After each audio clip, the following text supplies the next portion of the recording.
শুক্রবার দিন বিশেষ দিন, ওই শুক্রবারের লোকেরাই করেছে, চিহ্নিত করেছি। শুক্রবার তো ওরা একটু করবে, তাই আমি আপনাকে বলি সব ছাড়ুন। শুক্রবারীরা যারা করেছে চিহ্নিত হয়ে গেছে, কয়েকটা দিন অপেক্ষা করুন, কয়েকটা দিন অপেক্ষা করুন, এদের কি করতে হয় আমি জানি। এসব হিন্দু মুসলমান করে পার পাবেন না, আপনার হিন্দুরাই আপনাকে কিন্তু তখন রাস্তা দেখিয়ে দেবে।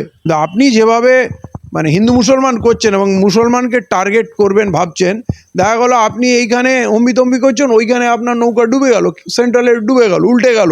আর তখন দেখবেন চাড্ডিরা পালাচ্ছে, লুকাচ্ছে, হ্যাঁ, নাম পাল্টাচ্ছে। তখন দেখবেন কংগ্রেসের ঝান্ডা নিয়ে ঘুরছে, হ্যাঁ, সিপিএমের ঝান্ডা নিয়ে ঘুরছে। আপনার এই চাড্ডিরাই দেখবেন কি পরিমাণ রং পাল্টাতে পারে। আর আপনিও দেখবেন তখন টুপি পরে, গায়ে রুমাল লাগিয়ে তখন খপাখপ ইফতারি খাচ্ছেন, গরুর মাংস খাচ্ছেন। হ্যাঁ, আপনারও তো রেকর্ড, পুরনো রেকর্ড কিছু কম না। অতএব সুস্থ থাকুন, ভালো থাকুন, সাবধানে থাকুন, বেশি মাথা গরম করবেন না। প্রথম দিন থেকেই, এমনকি মুখ্যমন্ত্রী হওয়ার আগে থেকেই হিন্দু মুসলমান করে আসছেন। উনি হিন্দু মুসলমান ছাড়া কিছু বোঝেন না। কালকে যে লক্ষাধিক যুবকরা নেমেছিল, কলেজ ইউনিভার্সিটির ছেলেমেয়েরা, তাতে উনি বেছে বেছে মুসলিম ছেলেমেয়ে খুঁজে বেড়ালেন। তো এটা অশিক্ষা কুশিক্ষার প্রভাব। একটা মুখ্যমন্ত্রী হয়ে গেছেন, উনি জানেনই না মুখ্যমন্ত্রীর কেমন ভাষা, কী স্বরে কথা বলা উচিত, তার মর্যাদা কী, কিছুই জানেন না। অতএব এই যে শুক্রবার করে অ্যাকচুয়ালি মুসলিম উনি মিন করছেন।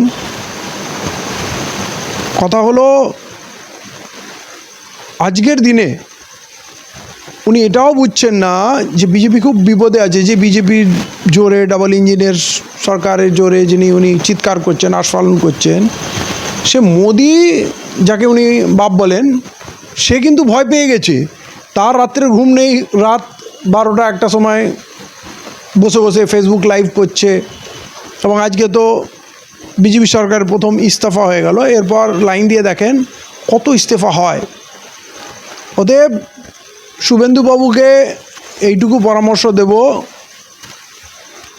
আপনি অবস্থার পরিপ্রেক্ষিতে বুঝুন। আপনার ওই যে চাড্ডিধারীরা আছে, তারা কিন্তু এই দেশের যে সেকুলার ফোর্স, তার সামনে আর দাঁড়াতে পারবে না। ভারতবর্ষের জেনজিরা, ইউথরা এটা বলে দিয়েছে, এই দেশ সংবিধান দ্বারা চলবে, হিন্দু মুসলমান করা যাবে না। অতএব আপনি যদি বুদ্ধিমান হন, তাহলে অবস্থার পরিপ্রেক্ষিতে বুঝবেন ডিমগুলো ফেরত নেওয়ার সময় এসে গেছে। যে ডিম আপনারা দিয়েছেন, সেই ডিমগুলো ফেরত নেওয়ার সময় এসে গেছে। বুদ্ধিমান হলে বুঝে যাবেন, আপনাকে কেউ ভয় পায় না, আপনাকে কেউ ভয় পায় না। বিশেষ করে ইউথ তো একেবারেই ভয় পায় না। আমার মনে হয় আপনি ভয় পেয়েছেন। একটা কথা আছে না, মোদি জব জব ডরতা है পুলিশ को आगे करता है। তো শুভেন্দুবাবুর ব্যাপারে ওই একই কথা বলতে হয়, শুভেন্দু জব জব ডরতা है হিন্দু মুসলিম করতা है। আপনি হিন্দু মুসলমানের চক্করে আছেন, আপনার সঙ্গে না হিন্দু থাকবে আর মুসলমান তো নেই। মুখ্যমন্ত্রী আগে তো সংযত হন। তার যা কথা, তিনি যেই দিন থেকে রেজাল্ট বেরিয়েছে, যে অত্যাচার শুরু করেছেন গরিব মানুষের ওপরে, যে পরিমাণ হকার উচ্ছেদ, দোকান ভাঙচুর, বাড়ি ভাঙচুর যা করেছেন, এখন পর্যন্ত কাউকে রোজগার দিতে পারেননি। কোনো শিল্প কারখানা, শিক্ষা, স্বাস্থ্য, কোনো উন্নয়নের কোনো কাজ করেন। তো আগে গরিব মানুষের পেটে লাথি মেরে দিয়েছেন।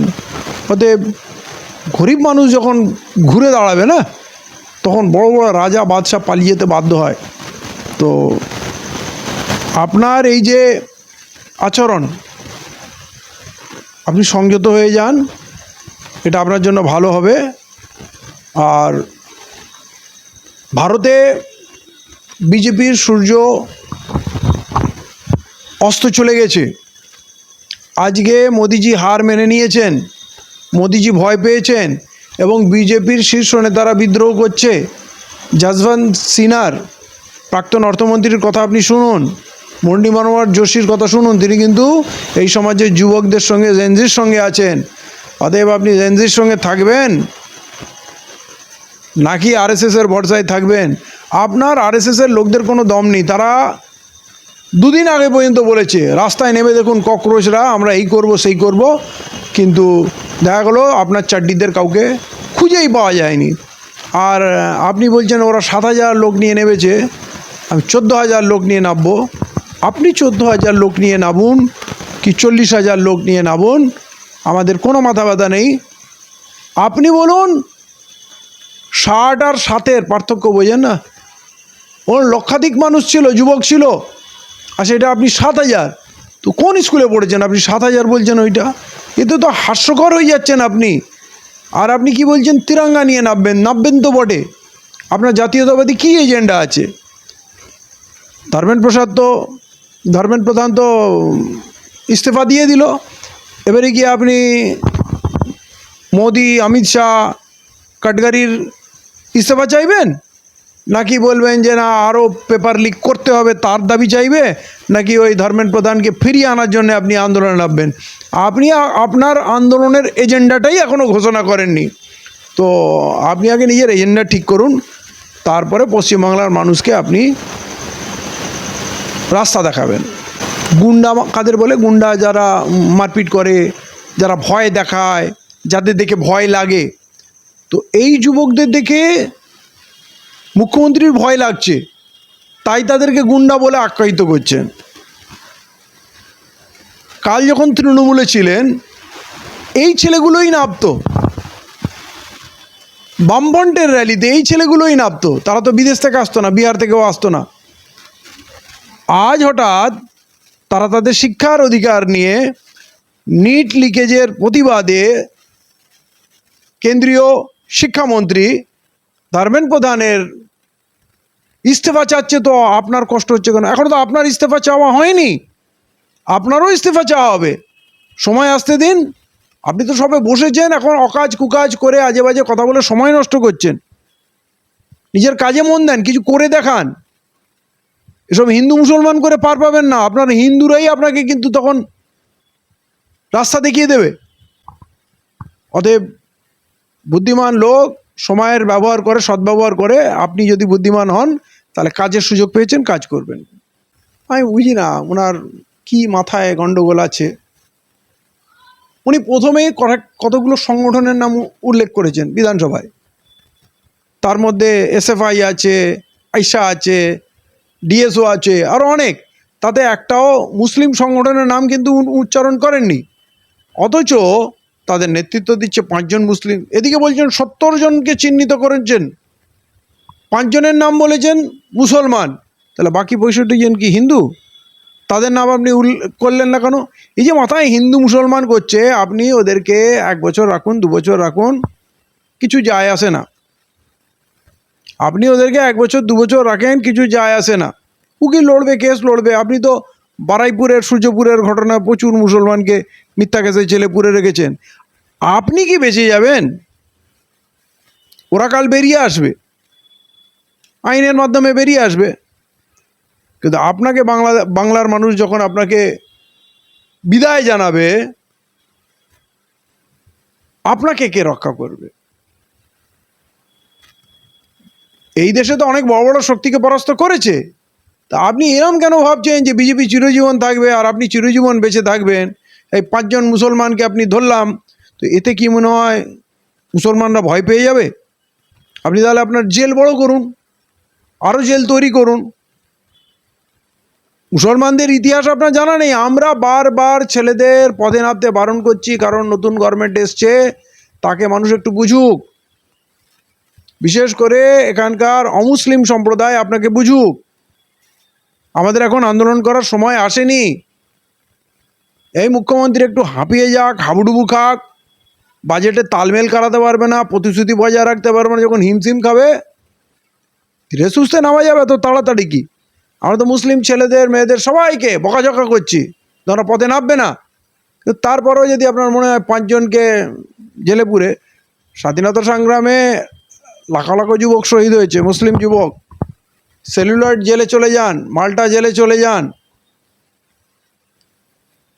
আন্দামানে চলে যান, আর ওই রেঙ্গুনে চলে যান, যেখানে 90% মুসলিম আপনি পাবেন।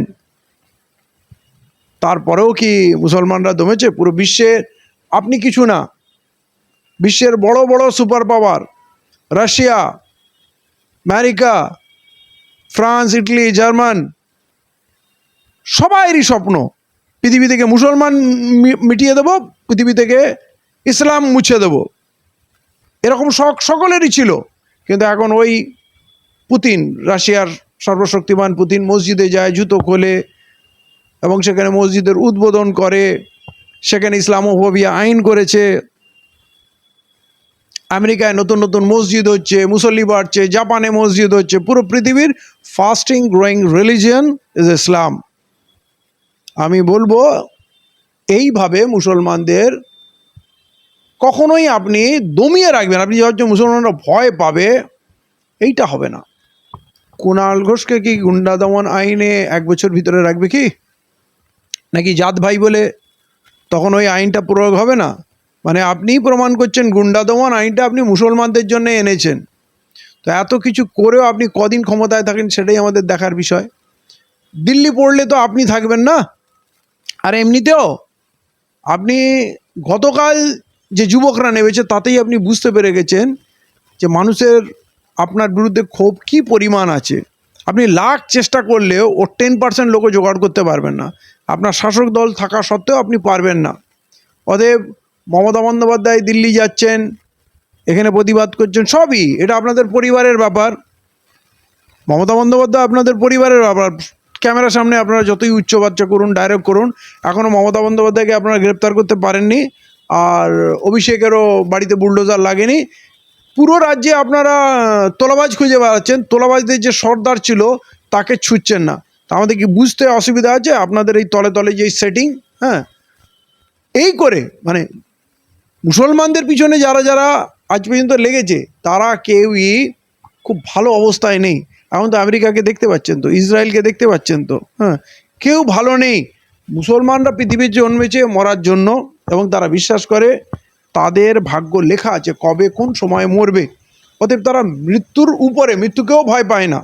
আপনি যদি এখন নতুন এক্সপেরিমেন্ট করেন, মুসলমানদের একেবারে গর্তে ঢুকিয়ে দেবো, ঘরে ঢুকিয়ে দেবো, যে ডায়লগগুলো আপনি বলেন সোজা করে দেবো, ঝুলিয়ে দেবো, কি করবেন আপনি ট্রাই করে দেখুন, ভালো হবে না। মানে আপনার জন্য এটা ভালো হবে না, কারণ মুসলমানরা ভয় পাবে না। আর সত্যি কথা বলতে কি, কেউ অপরাধ করলে তার জাত ধর্ম না দেখে শাস্তি দেন, আমরা কখনোই প্রতিবাদ করব না। কখনো কোনো অন্যায়ের সঙ্গে আমরা আপোষ করি না, সমর্থন করি না। কিন্তু আপনি যেভাবে মানে হিন্দু মুসলমান করছেন এবং মুসলমানকে টার্গেট করবেন ভাবছেন, দেখা গেলো আপনি এইখানে অম্বিতম্বি করছেন, ওইখানে আপনার নৌকা ডুবে গেল, সেন্ট্রালে ডুবে গেল, উল্টে গেল। আর তখন দেখবেন চাড্ডিরা পালাচ্ছে, লুকাচ্ছে, হ্যাঁ, নাম পাল্টাচ্ছে। তখন দেখবেন কংগ্রেসের ঝান্ডা নিয়ে ঘুরছে, হ্যাঁ, সিপিএমের ঝান্ডা নিয়ে ঘুরছে। আপনার এই চাড্ডিরাই দেখবেন কি পরিমাণ রং পাল্টাতে পারে।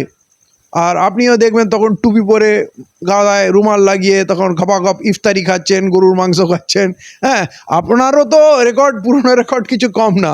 অতএব সুস্থ থাকুন, ভালো থাকুন, সাবধানে থাকুন, বেশি মাথা গরম করবেন না। ডায়মন্ড হারবারে কি আবার রি-ইলেকশন হচ্ছে? ও, লোকসভা আসুক, এখন তো বাকি আছে। এমন নয় যে অভিষেকেরই হিসাব নিতে হবে, অভিষেকের হিসাব অলরেডি পাবলিক নিয়ে নিয়েছে। অভিষেক তো ক্ষমতায় নেই, তাকে আর হারানোর কি আছে, তাকে হেরে বসে আছে। কিন্তু আপনি কোথা থেকে দাঁড়াবেন সেইটা ঠিক করুন। আপনি তো বিধানসভায় 2টো সিটে জিতেছেন, আর তারপরে 4000 ইভিএম বাক্স পুড়িয়ে ফেলতে হয়েছে। তো চিরজীবন একরকম থাকবে না। আপনি ফিউচারের কথা ভাবুন। আমি একটাই কথা বলবো, পরিবর্তন আসছে, বিগত দিনেও এসছে, আগামী দিনেও আসবে। কেউ চিরজীবন থাকে না, বিজেপিও চিরজীবন থাকবে না। আপনি সুযোগ পেয়েছেন, ভালো কিছু করে যাওয়ার চেষ্টা করুন। এই হিন্দু মুসলমান করে আপনি নিজের নামটা কলঙ্কিত করছেন। আমি বিজেপি পার্টিটাকে ঘৃণা করি, কিন্তু আপনি একসময় মুসলমানদের সঙ্গে মিশেছেন, মুসলমানদের মধ্যে ওঠা বসা করেছেন, খাওয়া দাওয়া করেছেন, তখন টুপি পরেছেন, ইফতারি করেছেন, সবই করেছেন। এতটা চেঞ্জ আপনি যে হয়েছেন, আমি জানি আপনার রাজনীতির স্বার্থে হয়েছেন, কিন্তু তারও একটা লিমিট রাখার চেষ্টা করুন। তৃণমূল দলটাই তো নেই, আবার তৃণমূলের দিকে কি? দল তো উঠে গেছে। আরে মুসলিম ভোট কোন দিকে যাবে সেটা সময় বলবে। তবে এবারে মুসলিমদের নিজস্ব একটা শক্তির উত্থান হবে, কারণ সিপিএম, কংগ্রেস, তৃণমূলের যাই বলুন, তারা যখন ক্ষমতায় ছিল তারা মুসলমানদের সঙ্গে খুব খারাপ ব্যবহার করেছে। কংগ্রেস, সিপিএম, তৃণমূল তিনটে দলই যখন তারা ক্ষমতায় থাকে মুসলমানদের জন্য কিছুই করে না, মুসলমানদের সঙ্গে খারাপ ব্যবহার করে। তো আবার তো নতুন করে চেনার কিছু নেই। তো আমার নিজের নেতা দরকার, মুসলমানদের শুধু গুন্ডা বানাবে আর আমরা তার হই হই করবো, তার বুথ ক্যাপচারিং করবো, তাকে জেতাবো, নেতা মন্ত্রী সব তোমরাই হবে, আমরা কিছু হবে না। তো কি দরকার? তো এবারে একটা শ্রেণী, মানে মুসলিম রাজনীতির এটা শুরু হবে। মুসলিম রাজনীতি এই মনে হয় যে হিন্দু বিরোধী, যেমন হিন্দুদের রাজনীতি মুসলিম বিরোধী বিজেপির, তা হবে না। কিন্তু মুসলমানরা নিজের নেতা, নিজের পরিচয় তৈরি করার চেষ্টা করবে, একদমই না। তার দেশে আইন বলে তো কিছু থাকলো না, দেশে আইন বলে কিছু থাকলো না। যে যাকে পারবে যেখানে ইচ্ছা মার্ডার করে দেবে আর বলবে ও ধর্ষক ছিল।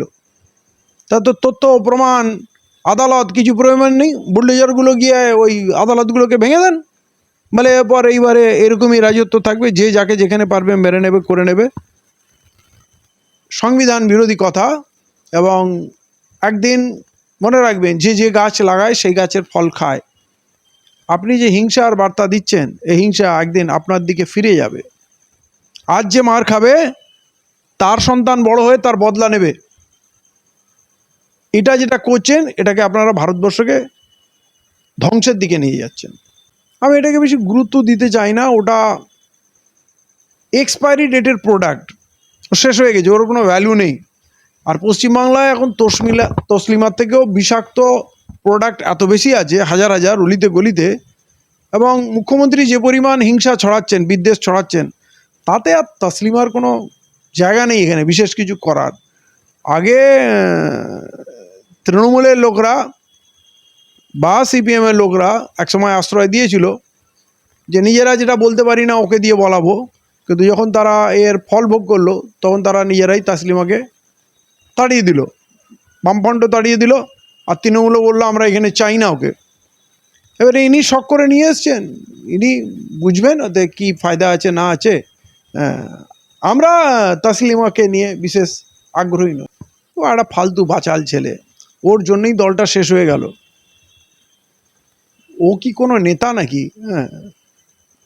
অতএব ওর কথা বিশেষ গুরুত্ব দেওয়ার দরকার নেই। কবে তুমি মানে রাজা হবে, কবে তুমি ডিম ছুড়বে, তো সেই গাছে কাঁঠাল গোপে তেলের মতো অবস্থা। এখন তুমি ডিম খেয়ে গেছো, চুপচাপ বসে থাকো। ভালো, সব জায়গায় সম্ভব না। হাইকোর্টের শুনানি কি বাংলায় হবে? সুপ্রিম কোর্টে গেলে কি বাংলায় হবে? রাজ্যের মধ্যে যদি গ্রামীণ স্তরে, পঞ্চায়েত স্তরে বাংলায় কাজ করা হয়, তাহলে গ্রামীণ যারা ইংরাজি জানে না, বোঝে না, উকিল যা ইচ্ছা বুঝিয়ে দেয় হাতি ঘোড়া, তো সেইটা অন্তত নিজেরা পড়ে একটু বুঝতে পারবে, তাদের কিছুটা হলে সুবিধা হবে। আর বিজেপির দুর্নীতিগ্রস্তগুলোকে, বিজেপির রেপিস্টগুলোকে, বিজেপির নিজের মহিলা কর্মীদের যে বিজেপির নেতারা রেপ করছে, সেগুলো কিছু হবে না। রেপিস্টরা তো ফুর্তি করছে, উৎসব করছে যে আমাদের মুখ্যমন্ত্রী এসে গেছে আর আমাদের কোনো ভয় নেই। আর ফিরহাদ হাকিমের দুর্নীতির কি হবে তাহলে? জাভেদ খানের দুর্নীতির কি হবে? তাহের খানের দুর্নীতির কি হবে? খলিলুর রহমানের, ইউসুফ পাঠানের দুর্নীতির কি হবে? বালিশ চাটার দুর্নীতির কি হবে? এদের দুর্নীতির হিসাব নেবেন তো? এগুলো সবই বকওয়াস, মানুষের সামনে গাল ভরা কথা। তোয়ালে জড়িয়ে টাকা তোলা লোকটা এখন যদি দুর্নীতির কথা বলে, এগুলো হাস্যকর লাগে।